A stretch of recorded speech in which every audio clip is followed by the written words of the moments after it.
जगन्नाथ जी से जुड़े 10 चमत्कार। हवा के विपरीत लहराता ध्वज। श्री जगन्नाथ मंदिर के ऊपर स्थापित लाल ध्वज सदा हवा के विपरीत दिशा में ही लहराता है। ऐसा किस कारण होता है, यह तो वैज्ञानिक भी नहीं बता सकते हैं, लेकिन यह निश्चित ही आश्चर्यजनक बात है। यह भी आश्चर्य है कि प्रतिदिन सायंकाल मंदिर के ऊपर स्थापित ध्वज को मानव द्वारा उल्टा चढ़कर बदला जाता है। ध्वज भी इतना भव्य है कि जब यह लहराता है तो इसे सब देखते ही रह जाते हैं। ध्वज पर शिव का चंद्र बना हुआ है। गुंबद की छाया नहीं बनती। यह दुनिया का सबसे भव्य और ऊंचा मंदिर है। यह मंदिर 4 लाख वर्ग फुट क्षेत्र में फैला हुआ है और इसकी ऊंचाई लगभग 214 फुट है।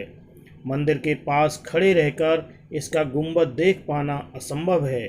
मुख्य गुंबद की छाया दिन के किसी भी समय अदृश्य ही रहती है। हमारे पूर्वज कितने बड़े इंजीनियर रहे होंगे, यह इस एक मंदिर के उदाहरण से समझा जा सकता है। पुरी के मंदिर का यह भव्य रूप 7वीं सदी में निर्मित किया गया था। चमत्कारिक सुदर्शन चक्र। पुरी में किसी भी स्थान से आप मंदिर के शीर्ष पर लगे सुदर्शन चक्र को देखेंगे तो वह आपको सदैव अपने सामने ही लगा दिखेगा। इसे नील चक्र भी कहते हैं। यह अष्टधातु से निर्मित है और अति पावन और पवित्र माना जाता है। हवा की दिशा। सामान्य दिनों के समय हवा समुद्र से जमीन की तरफ आती है और शाम के दौरान इसके विपरीत, लेकिन पुरी में इसका उल्टा होता है। अधिकतर समुद्री तटों पर आमतौर पर हवा समुद्र से जमीन की ओर आती है, लेकिन यहाँ हवा जमीन से समुद्र की ओर जाती है। गुंबद के ऊपर नहीं उड़ते पक्षी। मंदिर के ऊपर गुंबद के आसपास अब तक कोई पक्षी उड़ता हुआ नहीं देखा गया। मंदिर के शिखर के पास पक्षी उड़ते नजर नहीं आते, जबकि देखा गया है कि भारत के अधिकतर मंदिरों के गुंबदों पर पक्षी बैठ जाते हैं या आसपास उड़ते हुए नजर आते हैं। दुनिया का सबसे बड़ा रसोई घर। 500 रसोइये 300 सहयोगियों के साथ बनाते हैं भगवान जगन्नाथ जी का प्रसाद। लगभग 20 लाख भक्त कर सकते हैं यहाँ भोजन। प्रसाद का एक भी कण कभी भी व्यर्थ नहीं जाता। मंदिर की रसोई में प्रसाद पकाने के लिए 7 बर्तन एक दूसरे पर रखे जाते हैं और सब कुछ लकड़ी पर ही पकाया जाता है। इस प्रक्रिया में शीर्ष बर्तन में सामग्री पहले पकती है, फिर क्रमशः नीचे की तरफ एक के बाद एक पकती जाती है, अर्थात सबसे ऊपर रखे बर्तन का खाना पहले पक जाता है न चमत्कार। समुद्र की ध्वनि।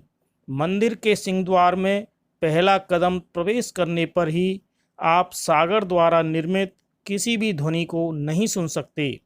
आप एक ही कदम को पार करें तब आप इसे सुन सकते हैं।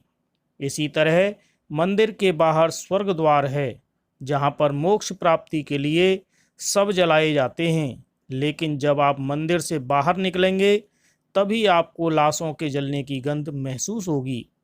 रूप बदलती मूर्ति। यहाँ श्री कृष्ण को जगन्नाथ कहते हैं। जगन्नाथ के साथ उनके भाई बलभद्र और बहन सुभद्रा विराजमान हैं। तीनों की ये मूर्तियाँ काष्ठ की बनी हुई हैं।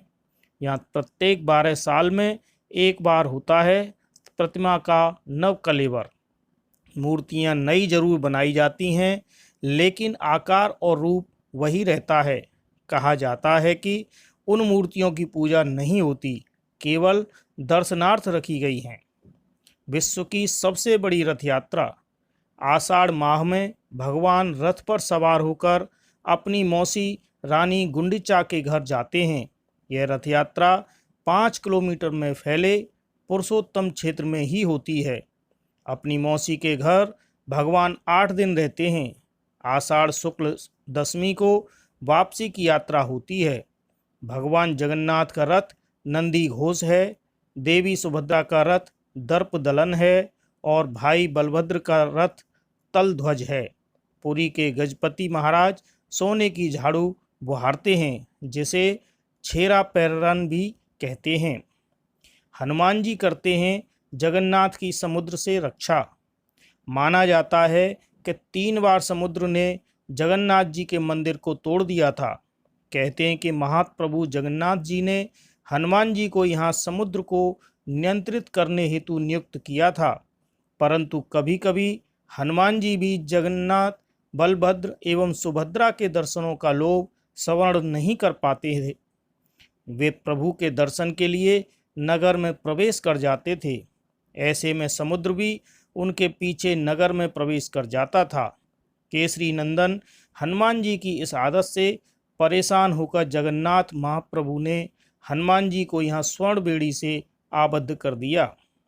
यहाँ जगन्नाथपुरी में ही भगवान सागर तट पर बेदी हनुमान का प्राचीन एवं प्रसिद्ध मंदिर है। भक्त लोग बेड़ी में जकड़े हुए हनुमान जी के दर्शन करने के लिए आते हैं।